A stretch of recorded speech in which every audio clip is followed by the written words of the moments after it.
Hello students, a warm welcome to all of you. Happy Dhanteras and Happy Diwali in advance. बच्चे class 11th का एक बहुत important topic है cash book, जो हम start कर रहे हैं आज. विदाउट क्वेश्चन कॉन्सेप्ट सारे करेंगे इसमें, सिंगल कॉलम डबल कॉलम जो जो इसमें होता है. तो स्टार्ट कर रहे हैं, ज़्यादा इंट्रोडक्शन आपको सबको पता ही है ऑल थिंग्स. तो we are starting with the cash book.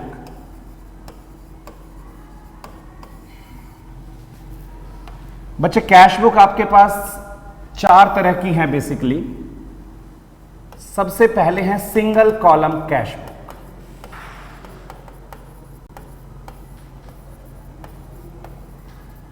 इसके बाद है double column cash book.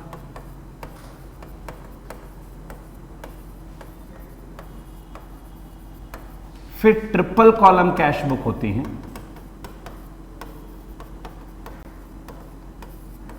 And last होती है पैटी कैश बुक. पैटी मतलब छोटी सी, पैटी कैश बुक. तो हमारे पास चार तरह की कैश बुक है, single column, double column, triple column और petty cash book. Single column cash book में आप ओनली कैश कॉलम बनाते हैं, केवल कैश कॉलम.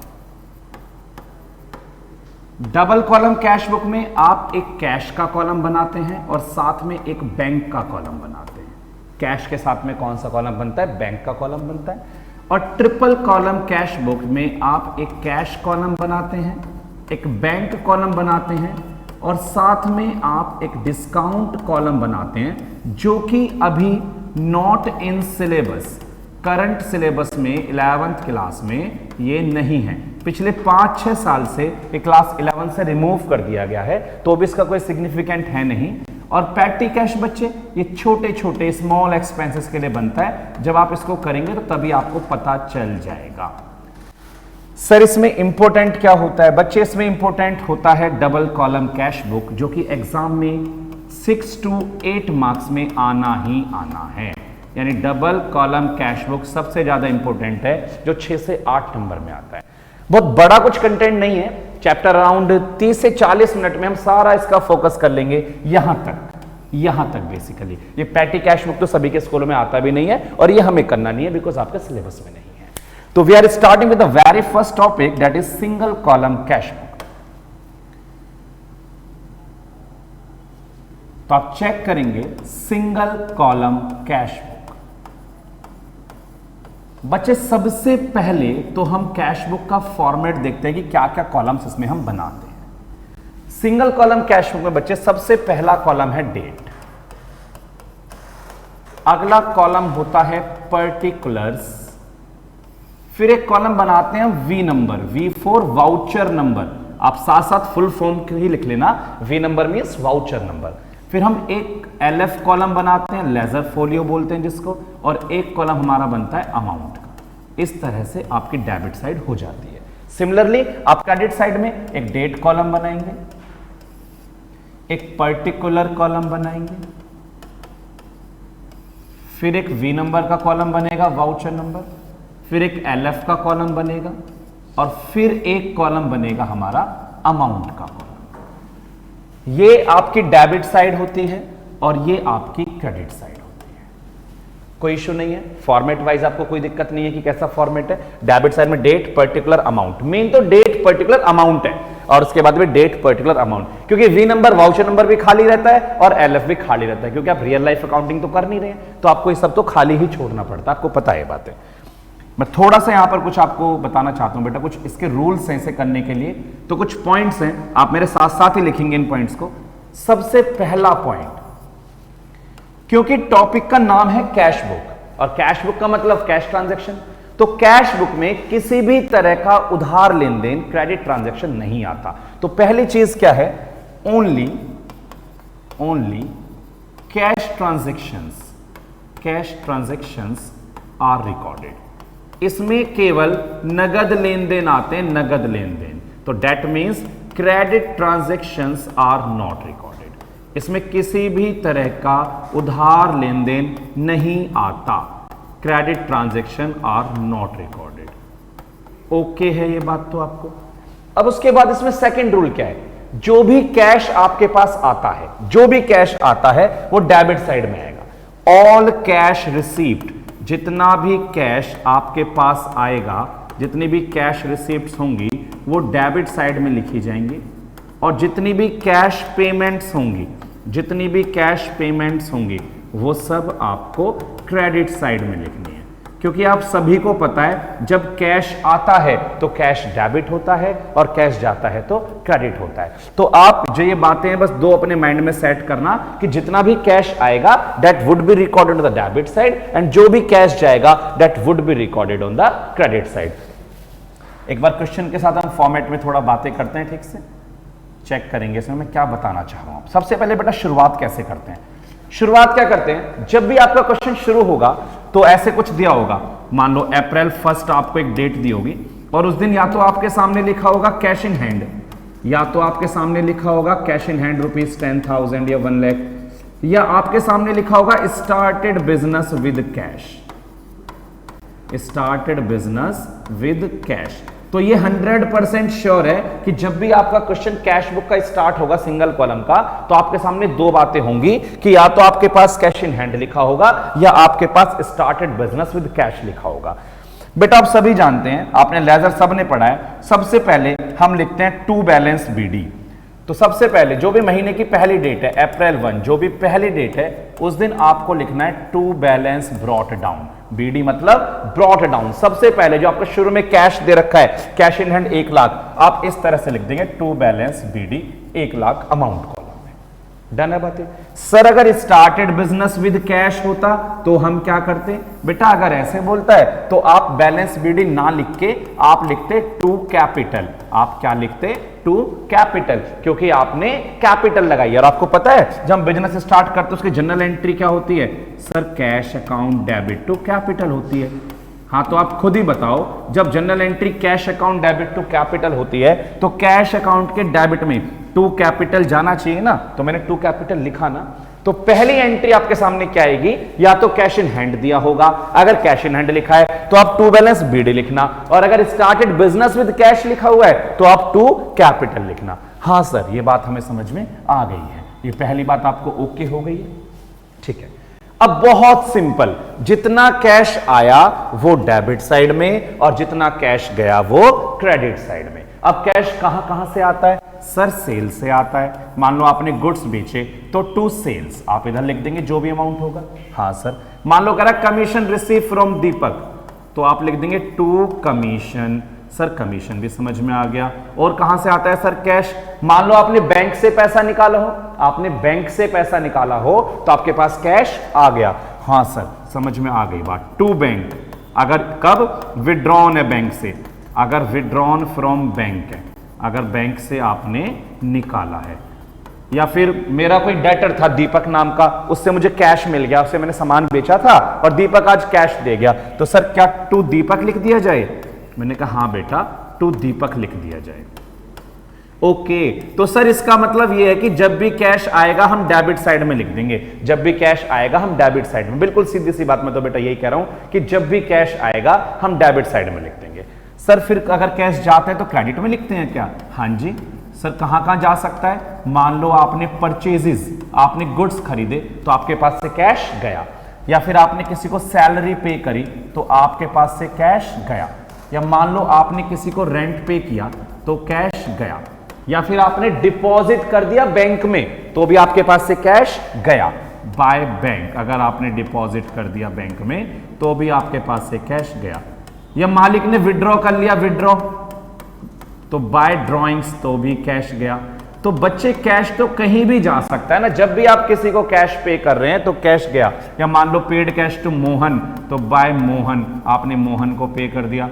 तो हर केस में आपके पास एक कैश जब भी जाएगा तो आप क्रेडिट साइड में उसे लिखेंगे।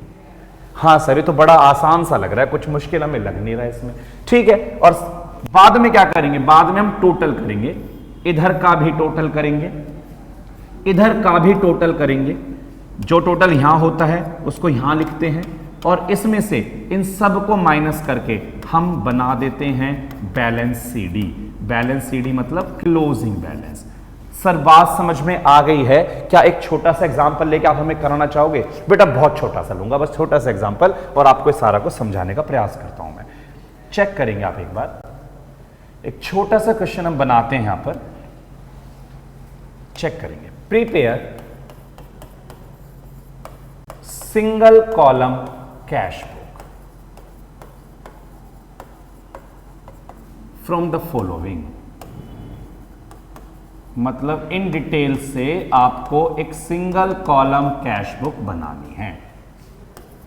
April 1 started business with cash rupees 2 lakh रुपए। मैं इसको बेटा कैश इन हैंड भी बोल सकता था, क्या पता क्वेश्चन आपको कैश इन हैंड के नाम से दे देता, तो मैं आपको दोनों के केस में बता दूंगा क्या लिखते हैं स्टार्टेड बिजनेस के। फिर अप्रैल 3 को मान लो परचेज्ड किए हमने goods for cash, purchased goods for cash, आपने कैश में सामान खरीदा और ये सामान आपने 20,000 का खरीदा। April 5 sold goods to Ajit for rupees 50,000, Ajit को 50,000 रुपए का सामान बेचा। April 9 cash received from Ajit rupees 48,000 in full settlement, Ajit से 48,000 रुपए मिल गए फुल सेटलमेंट में। April 16 deposited into bank, bank में जमा करा दिए आपने 30,000 रुपए। अप्रैल 23 पेड रेंट रुपीज 10,000 और अप्रैल 29 पेड सैलरीज रुपीज 10,000 और अप्रैल 30 and last withdrawn for personal use, personal use के लिए आपने बिजनेस से निकाल लिए 10,000 रुपए। और आपको इसमें क्या करना है, आपको इसमें एक सिंगल कॉलम कैश बुक बनानी है। सर क्वेश्चन तो हमें समझ में आ रहा है, आप बस इसको करा के और बता दो। बेटा मैं क्वेश्चन को थोड़ा सा छोटा करके यहाँ साइड में आपको दिखा देता हूं, आप इसमें फोकस करना और मैं यहां पर आपके साथ में इसमें कैश बुक बनाऊंगा। चेक करेंगे आप प्लीज, जहां जिसको दिक्कत होगी वो मुझे व्हाट्सएप पर पूछ सकता है कि मैंने कोई चीज क्यों अलग तरीके से बताई होगी। वैसे तो ऐसा कोई दिक्कत वाला बेटा मैं छोड़ूंगा नहीं कि आपको कोई टेंशन आनी चाहिए टॉपिक में। कॉलम्स के नाम सर बेटा वही column, date column, particulars column, V number, LF, amount, date, particulars, V number, LF, amount. और हम क्या बना रहे हैं सर, हम बना रहे हैं सिंगल कॉलम कैश बुक, हम बना रहे हैं सिंगल कॉलम कैश बुक। तो आप सब मेरे साथ में फोकस करेंगे बच्चे। मैंने क्या बोला सबसे पहले कि सबसे पहले पहली एंट्री चेक करो क्या है। वो कह रहा है कि स्टार्ट करा बिजनेस 2 लाख रुपए लगाकर, स्टार्ट करा बिजनेस 2 लाख रुपए लगाकर। अगर स्टार्ट करा है तो अप्रैल 1 में आपको पहली एंट्री लिखनी है टू कैपिटल। क्या लिखनी है? To capital. हां अगर ये नहीं होता और वो कहता कैश इन हैंड, अगर वो कहता कैश इन हैंड, तो कैश इन हैंड के केस में आप टू कैपिटल ना लिख के टू बैलेंस बीडी लिखते। आप दोनों में से बेटा एक ही लिखेंगे, मैंने तो आपको बता दिया है। अगर स्टार्टेड बिजनेस बोल रहा है तो टू कैपिटल लिखना, और अगर वो कैश इन हैंड बोल रहा है तो टू बैलेंस बीडी लिखना। ठीक है सर, समझ में आ गई है बात। तो कितना अमाउंट है? सॉरी 2 लाख अमाउंट कॉलम में लिखना बेटा। मैंने गलती से वो LF में हल्का सा लिख दिया, कोई दिक्कत नहीं, इसमें अभी हटा देता हूं, कोई टेंशन नहीं। सही, आगे बढ़ते हैं।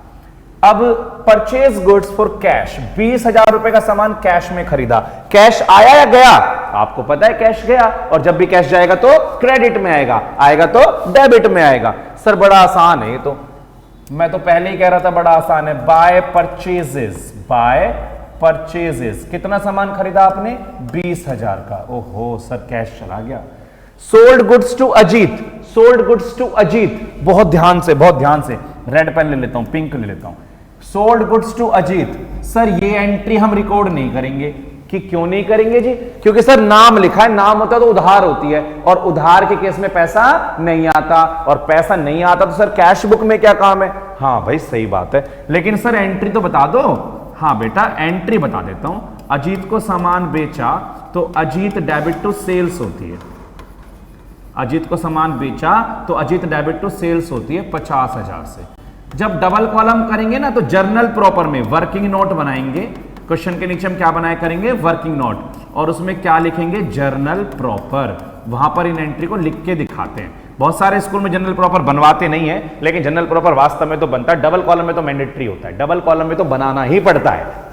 तो Ajit debit to sales, cash book में एंट्री नहीं आएगी क्योंकि अजीत को उधार सामान बेचा, अभी कैश दिया नहीं है उसने। अब अजीत आ गया 9 तारीख को। 9 तारीख को अजीत आया और मेरे पास 48,000 रुपीज लेके आ गया। अजीत 48,000 रुपए देके मुझसे बोलता है कि भैया 48,000 रुपए ले लो, बात खत्म करो। मैंने यार ऐसे कैसे, 50,000 लेने थे, 48 लेके बात कैसे खत्म कर दो? कह रहा दिवाली है जी, दिवाली का डिस्काउंट दे दो, 48 में सेटलमेंट कर लो। मैंने कहा ठीक है चलो, किया 48 में सेटलमेंट। आपको सिर्फ एंट्री बता रहा हूं। कैश आएगा, cash account debit, cash account debit कितना आ रहा है सर? ओहो 48 आ रहा है सर ये तो। और डिस्काउंट अलाउड, आपने डिस्काउंट कितना दे दिया सर? 2,000। और अजीत जो आपका क्रेडिटर था सर, डेटर था, वो तो 50 का था। तो आपके पास कितना कैश आया? 48,000 आया ना। आप कैश बुक के डेबिट में डालो to Ajit, to Ajit. Date कितनी रहेगी? 9 तारीख। कितना पैसा देके गया अजीत? 48,000, 48,000 रुपए। हाँ सर बात समझ में आ गई। या आपको जनरल करने की जरूरत नहीं है इसकी, मैं तो बता रहा हूं आपको। बस आपको अगर करना होता है जब जनरल प्रॉपर, जब डबल कॉलम करोगे तो जनरल प्रॉपर किया करोगे, और जनरल प्रॉपर में वो एंट्री आती है जो कैश बुक में नहीं जाती। जनरल प्रॉपर में वो एंट्री आती है जो कैश बुक में नहीं जाती। तो इसमें डिस्काउंट की एंट्री कैश बुक में थोड़ी जाती है भाई। कैश 48 आया वो तो हमने डाल दिया कैश बुक में, लेकिन जो 2,000 डिस्काउंट है जनरल प्रॉपर में आप जब करते तो आप ये एंट्री करके दिखाते, डिस्काउंट अलाउड टू अजीत। बस आपको ये करना था जनरल प्रॉपर में केवल 2,000 से, क्योंकि ये 2,000 कैश बुक में नहीं गए हैं। कैश बुक में जो चला गया वो जनरल प्रॉपर में मतलब ही नहीं होता उसका। Done. Deposit into bank, bank में 30,000 रुपए जमा कर दिए। सर ये तो पैसा चला गया। मैं भी तो यही कह रहा हूं, पैसा चला गया। और कहां चला गया सर? बैंक में। तो बाय बैंक लिख दो और 30,000 रुपए जमा करा दो। Okay sir. पेड रेंट 10 तारीख को, 10,000 रुपए का 23 तारीख को। सर ये भी कैश चला गया। सर कैश होता ही ऐसा है, आता कम है जाता ज्यादा है। Bye rent 10,000। क्या ही करे बेटा। पेड अप्रैल 29, पेड सैलरी 10,000 सैलरी पेड कर दी 29 अप्रैल। सैलरीज भी पेड कर दी। कितनी? 10,000। सर कुछ और भी है क्या? बस लास्ट एंट्री ना, विड्रॉन फॉर पर्सनल यूज, उसने अपने पर्सनल यूज के लिए बिजनेस से पैसा निकाल लिया। सर ये भी कैश गया। सर सारा कैश तो जा ही रहा है बेटा, दिवाली है ना, फेस्टिवल है, तो कैश तो जाएगा ही, आएगा कहां से? By drawings 10,000। Sir last step क्या करते हैं बेटा? टोटल करते हैं। इधर 2 लाख और ये 48, तो 2,48,000 इधर है, तो उधर भी इतना ही लिखते हैं, दोनों साइड बराबर टोटल लिखते हैं 248। और ये कैश हुआ है जो मेरे पास से कैश गया है। सर कितना गया है? 20 परचेज किया, 30 ये 50, 60, 70, 80। ओहो सर 80,000 चला गया, तो 168 बचा। अगर 248 में से इतना चला गया तो 168 बचा। तो बच्चे महीने की लास्ट डेट पर, क्योंकि महीना कौन सा है? अप्रैल का, और खत्म कब होता है? 30 अप्रैल को। तो महीने की लास्ट डेट पर आप इसमें बाय बैलेंस सीडी डाल देंगे 1,68,000, और अगले महीने इसको क्या बना के दिखा देंगे? बीडी। 1 मई को इसे आप बैलेंस सीडी को बैलेंस बीडी बना के अपने क्वेश्चन को यहां पर छोड़ देंगे 1,68,000। तो बच्चे इस तरह से हमारा सिंगल कॉलम कैश बुक का कॉन्सेप्ट खत्म हुआ। क्योंकि मैंने आपसे कहा था मैं एक ही वीडियो में कोशिश करूंगा बहुत सारी चीजें बताने की, तो वीडियो भी कंटिन्यू चल रही है और हम स्टार्ट करेंगे अगली इंपॉर्टेंट चीज, that is double column cash book. Focus on the topic. आपको बहुत अच्छे समझ में आई होगी मेरी ये बात। अगर आपको क्वेश्चन चाहिए, let me zoom once again, तो चेक करेंगे आप। ये रहा आपका क्वेश्चन, आप स्क्रीनशॉट ले सकते हैं। आपने लिखा होगा साथ में तो वेल एंड गुड है, आप स्क्रीनशॉट लेंगे यहां पर, और उसके बाद आप सॉल्यूशन का स्क्रीनशॉट लेंगे कि मैंने आपको क्या पढ़ाया है क्वेश्चन में, आपको बेटर क्लियर हो जाएगा ये। ठीक है स्टूडेंट्स, तो we are moving forward with the execution of second column या double column cash book and that is much important exam में 6 marks 100%। सेकंड वाली है हमारी double column cash book. Sir इसमें मेहनत करनी पड़ती है क्या? बेटा मेहनत कुछ नहीं करनी पड़ती, जो रूल्स मैं आपको बता दूंगा 100% उन बातों को समझ लो और आपकी double column cash book 100% finger tips पे आपके आ जाएगी। अगर 8 नंबर का क्वेश्चन आता है, एक आधी एंट्री आपसे नहीं भी हुई तो भी 7, 6.5, 7.5 नंबर आपको इस तरह से मिल जाएंगे क्वेश्चंस में इजीली। ठीक है बच्चे, तो सर फॉर्मेट बताइए ना प्लीज। बेटा फॉर्मेट है कुछ ऐसा, सबसे पहला कॉलम है डेट का, हाँ सर ये तो क्रोनोलॉजिकल होता है हमें पता है। अगला कॉलम है पर्टिकुलर्स का, ओके सर। LF, अब वी नंबर की जरूरत नहीं है, वी नंबर इसमें नहीं बनता। इसके बाद एक कॉलम बनेगा कैश का, एक कॉलम बनेगा बैंक का, ओके। एक कॉलम बनेगा कैश का, एक कॉलम बनेगा बैंक का, फिर अगला कॉलम डेट, फिर उसके बाद पर्टिकुलर्स, क्रेडिट साइड आ गई ना बेटा, उसके बाद LF और फिर एक कॉलम कैश का और एक कॉलम बैंक का। हाँ sir double column cash book है इसलिए दो कॉलम बनने, हाँ जी इसीलिए दो कॉलम बनने। सर इसके बारे में क्या कहना चाहेंगे? बेटा ध्यान से सुनो, वहां बस कैश था और यहां पे साथ में कौन आ गया? बैंक। जो ये चेक रिलेटेड एंट्रीज हैं, वो बैंक से लिंक करती हैं? हाँ सर बिल्कुल करती हैं। और अगर आप बैंक में पैसा जमा कराते हैं, बैंक से निकालते हैं, तो भी बैंक पे इन्फ्लुएंस पड़ता है? बिल्कुल पड़ता है। आधी बातें तो सेम है, जो भी कैश आ रहा है या जो भी चेक आ रहे हैं, यानी अगर इनके बैलेंस बढ़ रहे हैं, अगर बैंक का बैलेंस बढ़ रहा है, कैश का बैलेंस बढ़ रहा है, तो 100% डेबिट में आएगा। और अगर इनके बैलेंस कम हो रहे हैं तो यह भी पक्का है कि 100% क्रेडिट में आएगा। तो सर स्पेशल क्यों बता रहे हैं आप? बेटा मैं कुछ आपको स्पेसिफिक ट्रीटमेंट बताऊंगा जो आप एज इट इज उन्हें अपने माइंड में सेट कर लेंगे ना कि ये चीजें होती हैं, तो आपको बहुत हेल्प मिल जाएगी क्वेश्चंस करने में। हाँ सर फिर तो बता दो, तो फिर तो बता ही देते हैं ना, तो फिर चेक करिए आप प्लीज। सबसे पहले जो भी मंथ की पहली डेट होगी, ये आपको क्वेश्चन बताएगा कि आपका अप्रैल है, मई है या जून है, जो भी पहली डेट होगी मंथ की, आप उस दिन टू बैलेंस बीडी लिखेंगे। क्या लिखेंगे? To balance BD. ये आपके ओपनिंग बैलेंसेस हैं, ये आपके ओपनिंग बैलेंसेस हैं। ठीक है सर, ये किसके? सर कैश का भी हो सकता है और बैंक का भी हो सकता है। मान लो क्वेश्चन के शुरुआत में ये लिखा है कि कैश इन हैंड इतना और कैश एट बैंक इतना, तो कैश इन हैंड कैश में और कैश एट बैंक बैंक में। ओहो सही बात है। और बेटा ये बैलेंस इधर भी आ सकता है, बैंक का balance, by balance BD, bank का बैलेंस इस साइड में लिखा जा सकता है। सर ऐसा क्यों हो सकता है? बेटा ऐसा इसलिए हो सकता है कि अगर बैंक में ओवरड्राफ्ट है, इफ बैंक ओवरड्राफ्ट, अगर बैंक का ओवरड्राफ्ट बैलेंस दे रखा है, तो ओवरड्राफ्ट का मतलब होता है नेगेटिव बैलेंस यानी लायबिलिटी, और लायबिलिटी के ओपनिंग बैलेंस क्रेडिट में आते हैं। तो बैंक का बैलेंस बीडी उधर तभी आएगा जब ओवरड्राफ्ट हो, जब बैंक में ओवरड्राफ्ट हो। अगर बैंक में ओवरड्राफ्ट नहीं है तो ये बैलेंस इधर ही लिखा जाएगा। क्लियर है बात ही? इसके बाद आगे फोकस करेंगे हम। अब जो भी हमारे पास कैश आएगा, जो भी हमारे पास कैश आएगा, दैट इज अगेन वो डेबिट साइड में रिकॉर्ड होगा। जो भी कैश आएगा वो डेबिट साइड में रिकॉर्ड होगा। तो बात पक्की है। कैसे? सर सेल करके आ सकता है क्या? Yes, sold goods for cash. आपने कैश में सामान बेचा तो आपके पास कैश आया, और कैश आया तो that would be record the debit side. Similarly जो आपने सेम किया था सिंगल कॉलम कैश बुक में कि कैश का आना डेबिट, कैश का जाना credit, then you have to follow the same thing again. जो आना है वो डेबिट, जो जाना है वो क्रेडिट। तो सेल से आ सकता है, कहीं से कमीशन आ रहा हो, कमीशन आ सकता है। आपका कोई डेटर, दीपक नाम का कोई डेटर है, वो आपको पैसे देके जा रहा हो, वो आ सकता है। तो जो भी आपको कैश आएगा वो आप ऐसे लिख देंगे। और जो आपके पास से कैश जाएगा, आपके पास से कैश कहां जा सकता है? आप किसी को सैलरी दे सकते हैं इन कैश, आप रेंट पे कर सकते हैं इन कैश, या फिर आपने गुड्स परचेज करे हैं इन कैश।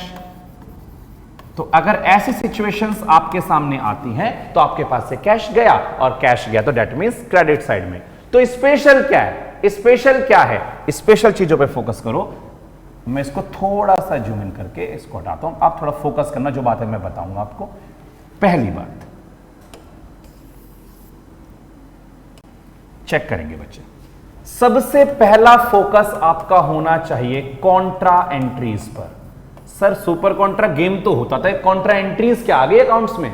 बेटा कॉन्ट्रा एंट्रीज बस दो होती हैं, केवल आपके सामने दो कॉन्ट्रा एंट्रीज हैं। पहले आप जान लो कॉन्ट्रा एंट्री होती क्या है। विच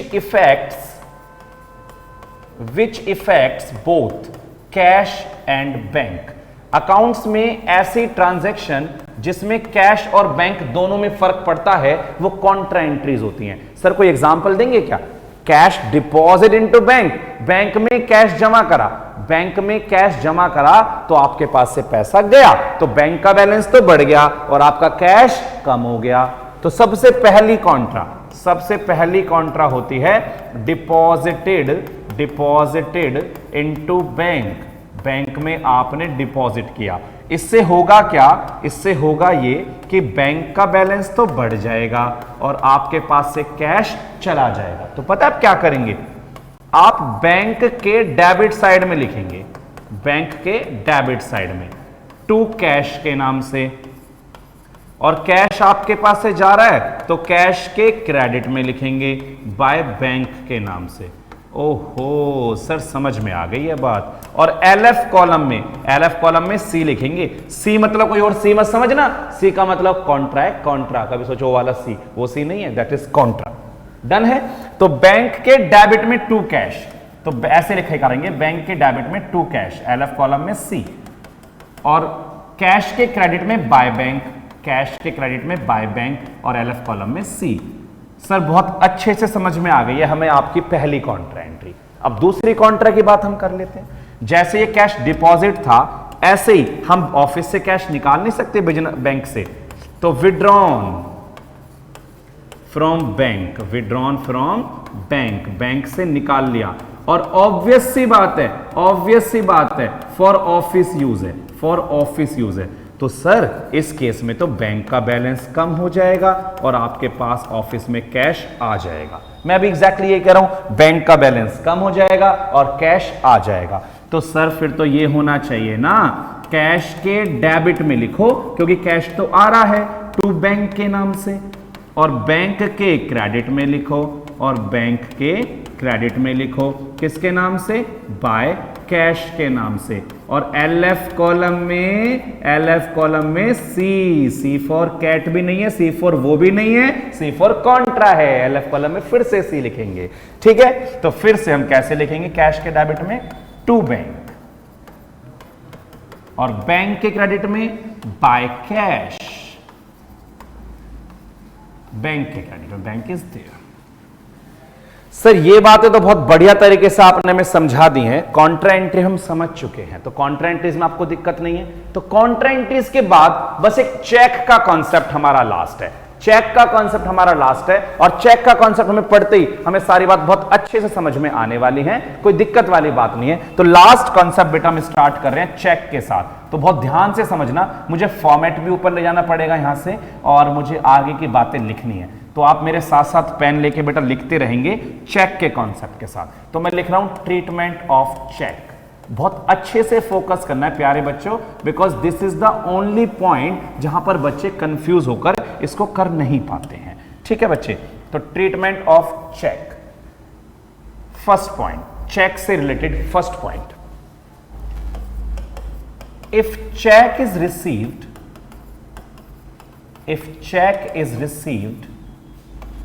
and deposited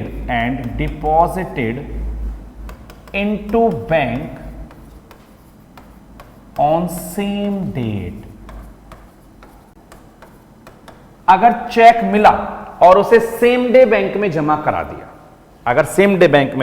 दिया, तो फिर तो आपका बैंक का बैलेंस बढ़ गया ना। तो फिर आप हमेशा बैंक के डेबिट में टू नाम, जिससे भी चेक मिला है, या फिर ये चेक सेल से आया हो, या फिर ये चेक अगर सेल से आया है तो टू नाम या सेल्स आप डाल देंगे बैंक के डेबिट में। हाँ सर, ये तो हम भी जानते हैं, अगर हमें चेक मिला है और हमने सेम डे बैंक में जमा करा दिया, फिर तो बैंक का बैलेंस बढ़ जाएगा, आप बैंक के डेबिट में इसको डाल, कोई दिक्कत नहीं। ओके सर, कोई दिक्कत नहीं। लेकिन दूसरा point, if cheque is received and not deposited on the same day, cheque मिला लेकिन वो सेम डेट पर बैंक में जमा नहीं कराया, तो प्यारे बच्चों जब तक वो बैंक में जमा नहीं होगा, जब तक तो बैंक का बैलेंस बढ़ाओगे नहीं आप, क्योंकि बैंक में तो आपने जमा ही नहीं कराया। तो जब चेक मिलेगा, अब ध्यान देंगे आप, इसमें आपको ट्रीटमेंट समझना है। तो व्हेन चेक रिसीव्ड, अब एक बात बताओ, मेरा एक दोस्त है, राम नाम है उसका, उसने मुझे एक चेक दिया लेकिन मैंने सेम डे बैंक पर जमा कराया नहीं, तो मैं चेक लेने की एंट्री तो करूंगा ना, चेक जो मेरे पास आया है, तो मैं जर्नल प्रॉपर में, यानी क्वेश्चन के नीचे जर्नल प्रॉपर में एक एंट्री करूंगा। उसकी एंट्री ये होगी, चेक इन हैंड डेबिट, कि मेरे हाथ में एक चेक आया है और कहां से आया है, राम से आया है, यानी उस बंदे का जो भी आपके पास नाम होगा, जो भी क्वेश्चन आपको बताएगा, आप उसे लिखेंगे, cheque in hand debit to name, वो चेक कहां से आया है। ठीक है सर। अब इस चेक को लेके दो बातें हो सकती हैं। सर दो बातें हो सकती हैं? हां जी, एक तो ये डिपॉजिट हो सकता है, और एक ये नॉट डिपॉजिटेड, ये जमा ना होके एंडोर्स्ड हो सकता है। नॉट डिपॉजिटेड इवन एंडोर्स्ड, इसको हम किसी और को दे सकते हैं। सर इस बात को थोड़ा डीपली बता देना, एंडोर्स वाली को बेटा बिल्कुल डीप बताऊंगा, आप बस ध्यान से समझो।